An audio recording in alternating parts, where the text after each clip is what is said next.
Thank you. A Bar Association of India is a community of peers,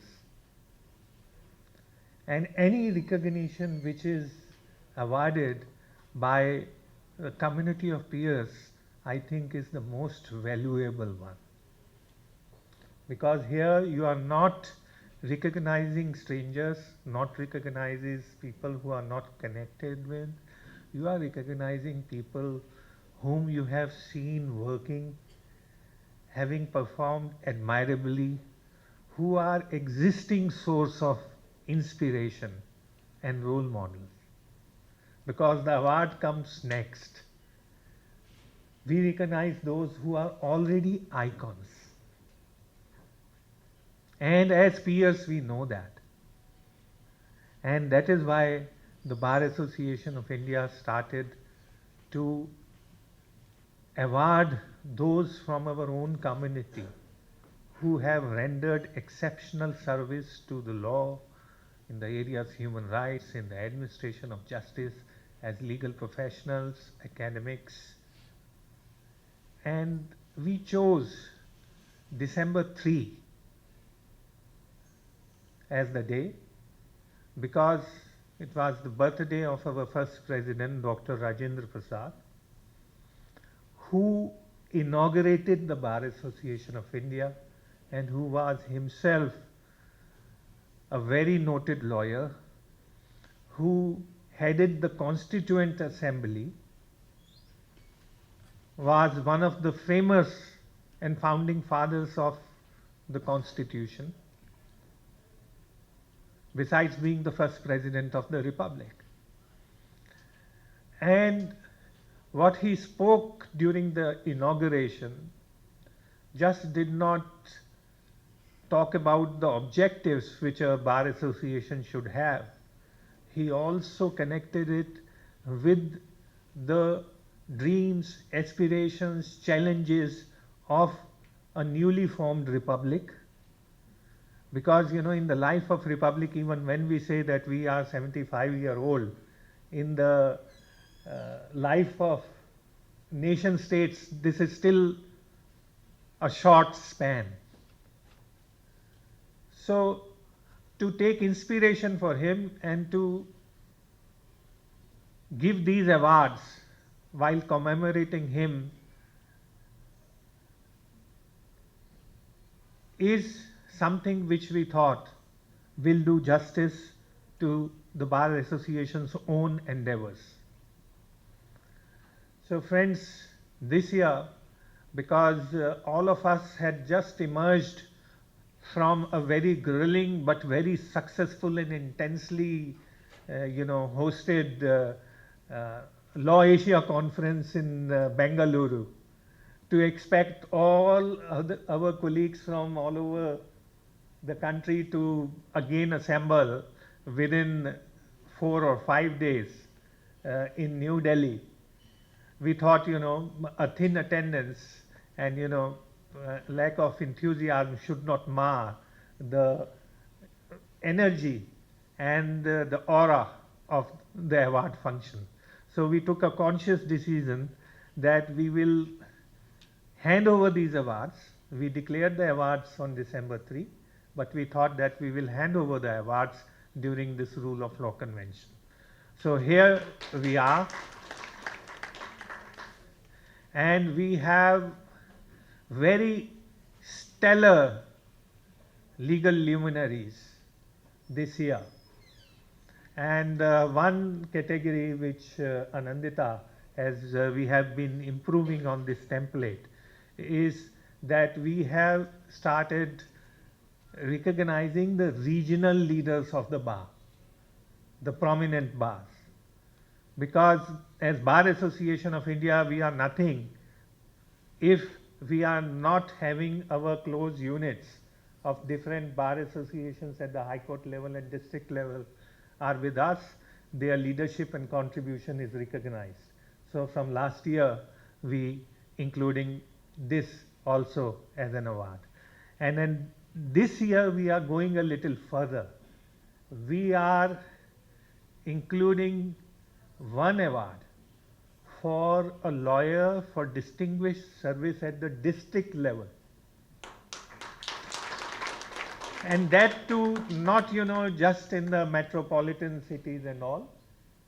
We have to look at the whole diversity of India, because the challenges and diversity of laws is still there. So we have states in which, still customary laws are very important. Constitution recognizes them. And there, how that practice has developed, how that expertise has developed, is something we wanted to recognize as well. So there are these combination of factors which has led us to choose this year's awardees. And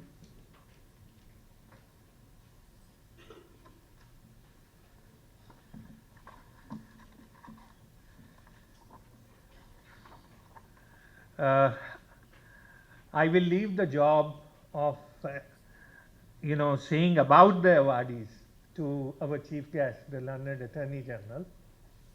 The files are there. What I am doing is announcing the names. Dr. Lalit Bhasin, the immediate past president of Bar Association of India. But he does not just belong to us. He belongs equally well to the international legal community. As he was talking about Fali yesterday, whatever he spoke about Fali is in the same measure applicable to him. He has been instrumental in putting India on international legal landscape, and one of the things which I was personally witness to when he launched Society of Indian Law Firms. The launch was by the then President, Lady President of IBA. And on that year, the presidency should have gone to him, of the International Bar Association. But he withdrew in favor of the first woman International Bar Association president candidate. So he is not just known for his leadership, he is also known for promoting the women leadership in the bar through his personal sacrifice. So that is something which, since he was leading us till the last term, and we could not recognize him when he is himself is the one handing over the awards. Otherwise, it's an honor coming very late to him, but due to the position he held, we were constrained to recognize him earlier. Then Shri Amarjit Singh Chandiok ji,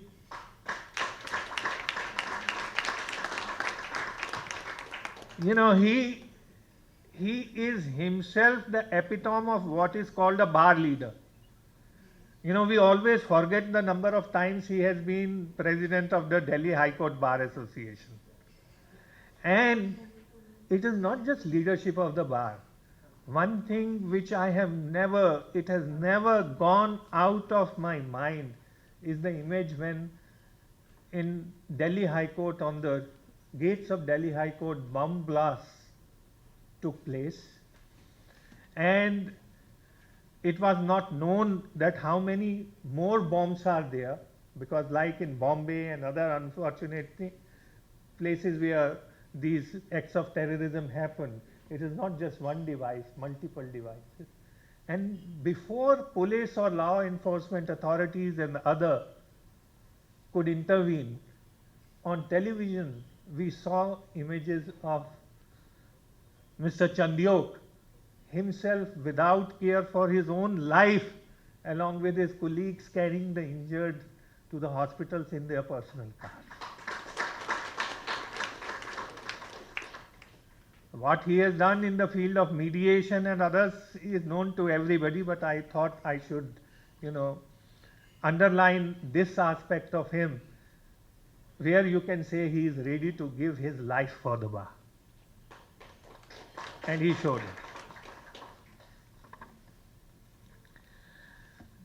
Then there are few lawyers, and among them Pali is there, Soli was there, but we have this enormous talent across India. And Shri Aryama Sundaram is somebody who brought the expertise in the area of commercial laws, company laws, to its pinnacle. And that's how he started from Chennai, where he was immensely popular and continues to be popular, but he became indispensable here and in all the high courts. Because legal practice is always a duel, and you need duellers, and there were not too many. So he used to come sometimes.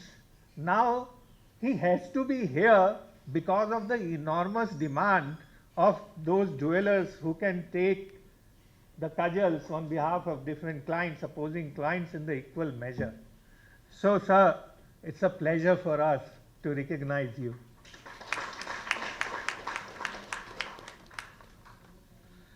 Then we have our very own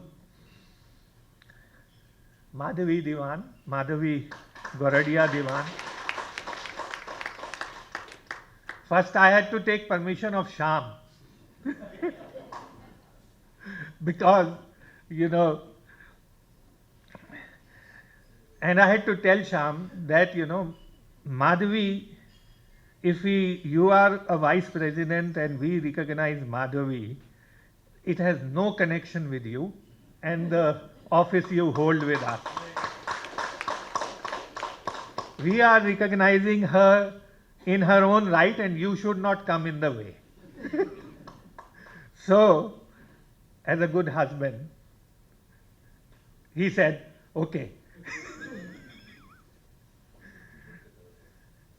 Because, yeah, Sham is there. So Madhavi is not, just has been additional Solicitor General.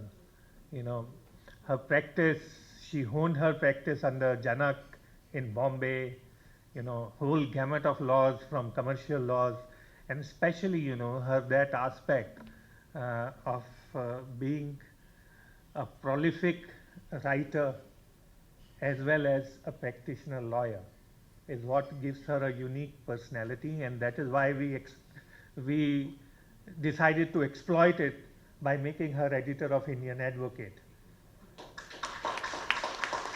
So she brought out some fabulous volumes of Indian Advocate before being snatched away by the government, because additional Solicitors General work is so much that whether you want to edit an article or look at the files which have been sent to you past 10:30 p.m. for the matter which is coming at 10:30 a.m. tomorrow.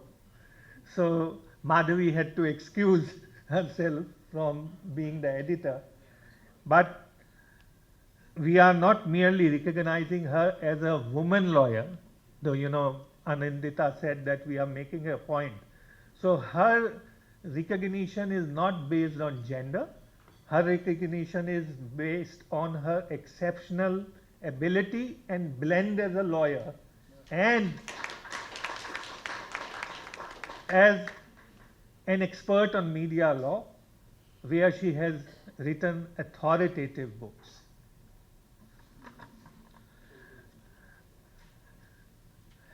Though Shri Nitin Thakkarji comes, these categories sometimes are meaningless, as a bar leader, but he always deserved to be recognized as a senior advocate who has made tremendous contribution to the commercial law and mediator, and mostly his remarkable contribution is with the passion. He has devoted himself to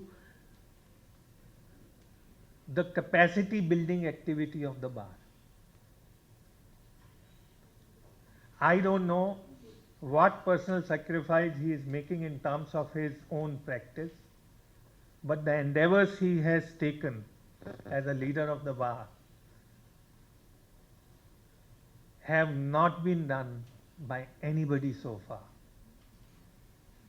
He is not just very active, he is able to push things, he is pushing the boundaries, and he has also, as Anandita had pointed out, now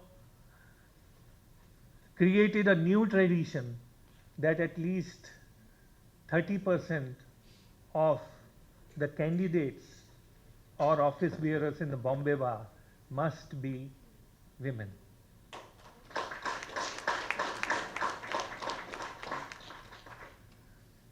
Unless until we have these opportunities created and we do it with an emphasis, the leadership and the profession itself will remain lopsided. So we salute you, sir, and if nothing else was there, this was the single reason to recognize you, though there are hundreds of others. Then Dr. Jayaprakash Gupta,